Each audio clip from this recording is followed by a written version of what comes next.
So hello everyone, जैसे कि आप भारत का भूगोल में फिर से आपका स्वागत है। चैप्टर 9 हमने आपको बता चुका था। थोड़ा सा टॉपिक जो बच गया था मैं आज का लेक्चर में उसे कवर करूंगा और जो चैप्टर 10 है वो स्टार्ट करूंगा। और वो ये सब चैप्टर 9 और चैप्टर 10 जो है बहुत शॉर्ट टाइप चैप्टर है। तो आई होप ये आपको अच्छे से समझ में आएगा। आप वीडियो के लास्ट तक जुड़ रहिए, 10 से 15 मिनट अपना इंपॉर्टेंट समय दो ताकि आप कुछ नया सीख कर यहाँ से जाओ। और इसे कॉपी में ज़रूर नोट करना ताकि आपको अच्छे से प्रॉपर वे में याद हो सके।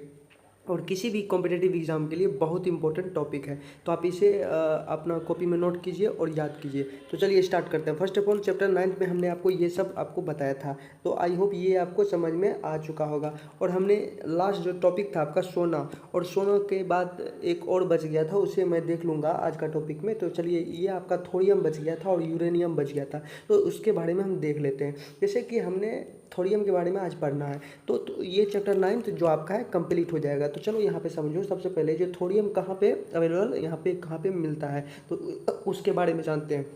अब देखो, थोरियम जो है ये मोनोजाइट तथा इल्मेनाइट अयस्क से प्राप्त किया जाता है। तो अगर आप थोरियम को याद रखना कि किसी भी तरह का क्वेश्चन अगर आपको किसी कॉम्पिटिटिव एग्जाम में घुरा के क्वेश्चन पूछा जाएगा, तो आप समझ लेना थोरियम जो है मोनोजाइट, क्या मोनोजाइट यहाँ पे आपको दिख रहा होगा, मोनोजाइट तथा इल्मेनाइट और अयस्क से प्राप्त किया जाता है। सोडियम किस से प्राप्त किया जाता है? मोनोजाइट तथा इल्मेनाइट अयस्क से प्राप्त किया जाता है। इसको नोट कर लेना।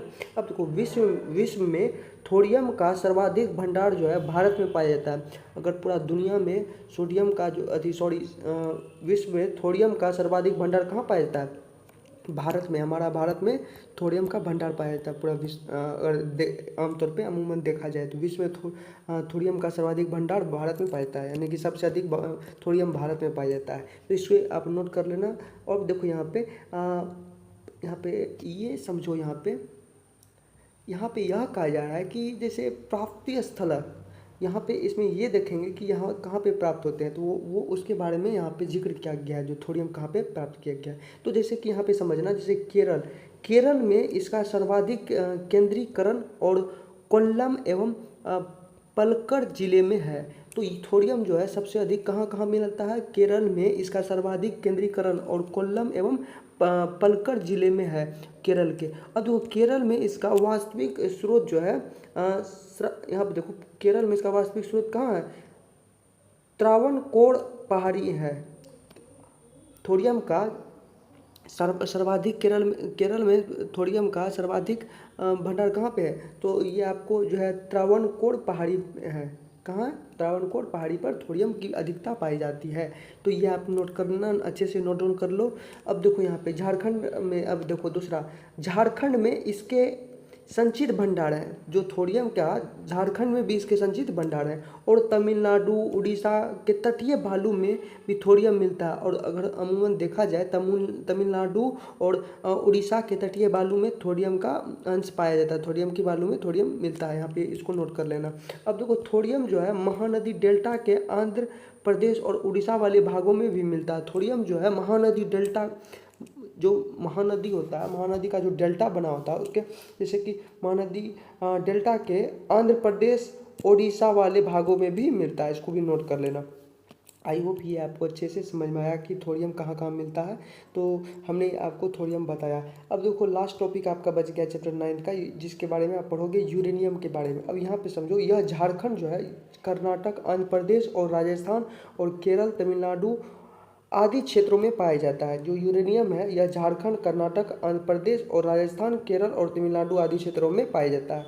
अब देखो, यहाँ पे झारखंड का जादूगोड़ा क्षेत्र यूरेनियम के लिए प्रसिद्ध है। झारखंड का जादूगोड़ा क्षेत्र जो है यूरेनियम के लिए प्रसिद्ध है। आई होप चैप्टर 9 आपका कंप्लीट हो चुका है, आपको समझ में आया होगा।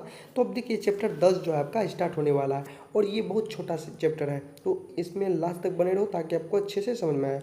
तो इसमें आप पढ़ोगे चैप्टर 10 में भारत में ऊर्जा संसाधन के बारे में, भारत में जो ऊर्जा संसाधन है उसके बारे में आप पढ़ेंगे अच्छे से, और इसको याद कर लेना, ये बहुत ही इंपॉर्टेंट टॉपिक है। तो चलो इसको समझते हैं। पहला जो है भारत का कोयला को पकड़ते हैं। तो अब देखो, यहाँ पे ऊर्जा संसाधन के बारे में बात करते हैं तो कोयला तो आएगा। अब देखो यहाँ पे इसे अब देखो यहाँ पे इसे कोयला को जो है इसे काला सोना भी कहा जाता है, कोयला को काला सोना कहा जाता है। और देश में सर्वाधिक कोयला जो है गोंडवाना सेलों में पाया जाता है। अगर देश में सर्वाधिक कोयला कहाँ पाया जाता है? गोंडवाना सेलों में पाया जाता है, इसको नोट कर लेना। अब देखो कोयला के प्रकार, कोयला के कितने प्रकार होते हैं, चलो यहाँ पे देखो। सबसे पहले यहाँ पे टोटल देखो, यहाँ पे 1 2 3 4। अब देखो यहाँ कोयला, पीट कोयला एक ठो आ जाएगा आपको, एक आ जाएगा लिग्नाइट, एक हो जाएगा बिटुमिनस, एक होगा एंथ्रोसाइट। तो इन सब के बारे में अभी पढ़ना है आपको, तो इन सब के बारे में आपको बताना है। तो सबसे पहले देखो पीट कोयला, पीट कोयला का जो उपनाम होता है उसे कहते हैं निम्न कोयला। इसमें कार्बन की मात्रा लगभग 40% से कम होता है। 40% से कम कोयला को क्या कहा जाता है, इस तरह से क्वेश्चन पूछेगा तो पीट कोयला कहा जाता है। अब देखो ये आपको समझ में आया। अब देखो लिग्नाइट कोयला, ये जो है भूरा कोयला होता है। आपको यानी कि भूरा कोयला जो होता है उसे लिग्नाइट कोयला भी कहते हैं, यानी कि लिग्नाइट कोयला का उपनाम क्या है, भूरा कोयला। और लिग्नाइट कोयला में कार्बन का मात्रा कितना पाया जाता है, पहले हमने पढ़ा था 40 से कम वाले को हमने पीट कोयला कहा, और 40 से अधिक 60 से कम वाले को हम क्या कहेंगे, जिसमें कार्बन की मात्रा 40 से अधिक और 60 से कम है तो उसे बोलेंगे हम लिग्नाइट कोयला। और ये जो कहाँ पाया जाता है, ये पाया जाता है नेवेली, तमिलनाडु, असम एवं पश्चिम बंगाल में पाया जाता है, इसे नोट कर लेना।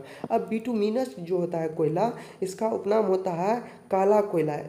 आपने देखा होगा जो काला कोयला होता है उसे कहा जाता है, उसका उपनाम बिटुमिनस कोयला, इसको नोट डाउन कर लेना काला कोयला को। इसमें जो कार्बन का मात्रा होता है 60 से 80% कार्बन होता है, कितना, 60 से 80% तक कार्बन होता है। और ये आपको पाया जाएगा झारखंड, उड़ीसा, छत्तीसगढ़ एवं मध्य प्रदेश आदि में यहाँ मिल जाएंगे। अब देखो लास्ट में आप पढ़ेंगे एंथ्रेसाइट कोयला, इसमें इसका उपनाम होता है कठोर कोयला। एंथ्रेसाइट कोयला को क्या बोला जाता है, कठोर कोयला। इसमें 80 से 90% कार्बन पाया जाता है, ये जम्मू कश्मीर में पाया जाता है। आई होप ये आपको अच्छे से समझ में आया होगा, इसे नोट डाउन कर लो और याद कर लो। अब लास्ट टॉपिक हम समझना। अब देखो कोयला के बारे में जैसे पढ़ रहे हैं तो यहाँ पे आपको एक चीज़ समझना होगा, जो कोयला उत्पादक क्षेत्र है उसके बारे में हम समझेंगे। अब देखो कोयला उत्पादक क्षेत्र जो है उसके बारे में देखेंगे, जैसे कि झारखंड हो गया, झारखंड में कहाँ कहाँ पे है, जैसे कि झरिया हो गया, बोकारो हो गया, गिरिडीह हो गया, यहाँ पे कोयला पाया जाता है। अब पश्चिम बंगाल में कहाँ पाया जाता है, रानीगंज और बीरभूम, वहाँ कोयला पाया जाता है। अब उड़ीसा में कहाँ पाया जाता है, तालचेर, कहाँ, तालचेर और संबलपुर, कहाँ, संबलपुर। और छत्तीसगढ़ में कहाँ पाया जाता है कोयला, तो कोरबा और सोहागपुर, कोरबा और सोहागपुर, इसको नोट कर लेना, यहाँ कोयला पाए जाते हैं। तो आंध्र प्रदेश में कोयला कहाँ पाए जाते हैं, गोदावरी घाटी, कहाँ, गोदावरी घाटी और सिंगरेनी में पाए जाते हैं। अब महाराष्ट्र में कोयला कहाँ पाए जाते हैं, ये महाराष्ट्र में कोयला पाए जाते हैं वर्धा घाटी में, इसे नोट डाउन कर लेना। अब देखो यहाँ लास्ट टॉपिक आप समझो, आप कोयला आधारित प्रमुख ताप विद्युत गिरी। अब देखो यहाँ पे यह कहा गया कोयला पर आधारित प्रमुख ताप विद्युत गिरी के बारे में बताओ।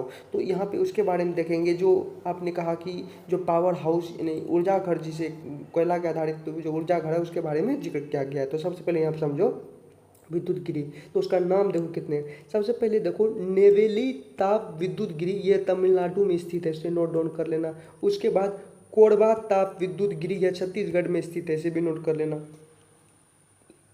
तालचेर ताप विद्युत गिरी, यह उड़ीसा में स्थित है। रिहन ताप विद्युत गिरी, यह उत्तर प्रदेश में स्थित है, इसे भी नोट कर लेना।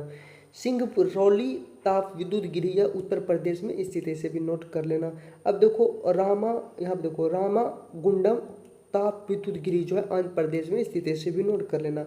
अब देखो हरदुआगंज ताप विद्युत गिरी जो है ये उत्तर प्रदेश में स्थित है। आई होप ये सब आपको समझ में आ चुका है और आप अच्छे से पढ़ रहे हैं और याद भी हो रहा होगा। तो अब ये हमने आपको बताया कोयला के बारे में, कोयला का टॉपिक चलिए कंप्लीट हो गया आपको। अब पेट्रोलियम के बारे में आप जिक्र करते हैं। तो पेट्रोलियम जो है उत्पादन के क्षेत्र देख लेते हैं, पेट्रोलियम का उत्पादन क्षेत्र, जैसे कि बॉम्बे हाई, तो इसमें देखो पेट्रोलियम कहाँ से निकाला जाएगा, जैसे बॉम्बे हाई, इसे जो है B19 संरचना भी कहा जाता है, बॉम्बे हाई को B19 संरचना भी कहा जाता है। इसे आप किसी तरह तोड़ मरोड़ के याद कर सकते हैं, और इससे होगा क्या कि आपको किसी तरह इससे रिलेटेड कोई भी क्वेश्चन एग्जाम में पूछे जाएंगे तो आप आसानी से सॉल्व कर सकते हैं। अब देखो यह जो है बॉम्बे हाई, इसे B19 संरचना भी कहा जाता है। यह मुंबई से 110 110 समुद्री मील दूरी पर पश्चिम में स्थित है। कहाँ पे?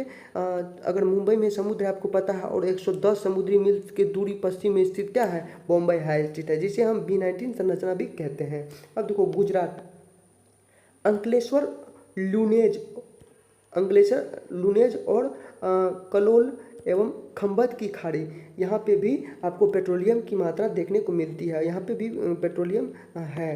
तो ये सब हमने आपको बताया पेट्रोलियम का उत्पादन क्षेत्र कहाँ कहाँ से पेट्रोलियम का उत्पादन किया जाता है। आई होप ये आपको समझ में आ रही होगी। अगर अगला टॉपिक समझो, यहाँ पे असम घाटी क्षेत्र जो है, यहाँ पे डिगबोई, यह भारत का सबसे प्राचीन उत्पादक क्षेत्र है। जैसे कि नहरकटिया और सुरमा नदी घाटी और ये सब जो है यहाँ पे भी पेट्रोलियम पाया जाता है। तो अब देखो यहाँ पे कृष्णा गोदावरी और बेसिन जो है, कृष्णा गोदावरी और बेसिन जिसके बारे में मैं बात कर रहा हूँ, इन जगहों पे जो है इन नाम है इनका जहाँ पे पेट्रोलियम का उत्पादन है। जैसे कि यह है आंध्र प्रदेश में कृष्ण एवं गोदावरी नदियों के बीच में स्थित यह है, तो कृष्णा गोदावरी बेसिन, और वहाँ से पेट्रोलियम इस नाम से वहाँ पे जो है ना पेट्रोलियम निकाला जाता है। तो आई होप ये आपको समझ में आ रहा होगा।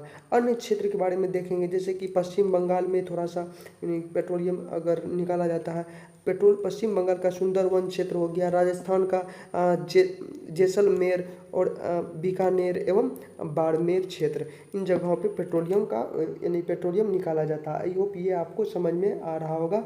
अब देखिए, अब हमने आपको यहाँ तक आपको कंप्लीट कराया। आपका जो चैप्टर 10 है वो आपका कंप्लीट हो चुका है। आई होप आपको अच्छे से समझ में आया होगा और आपने पढ़ा भी होगा।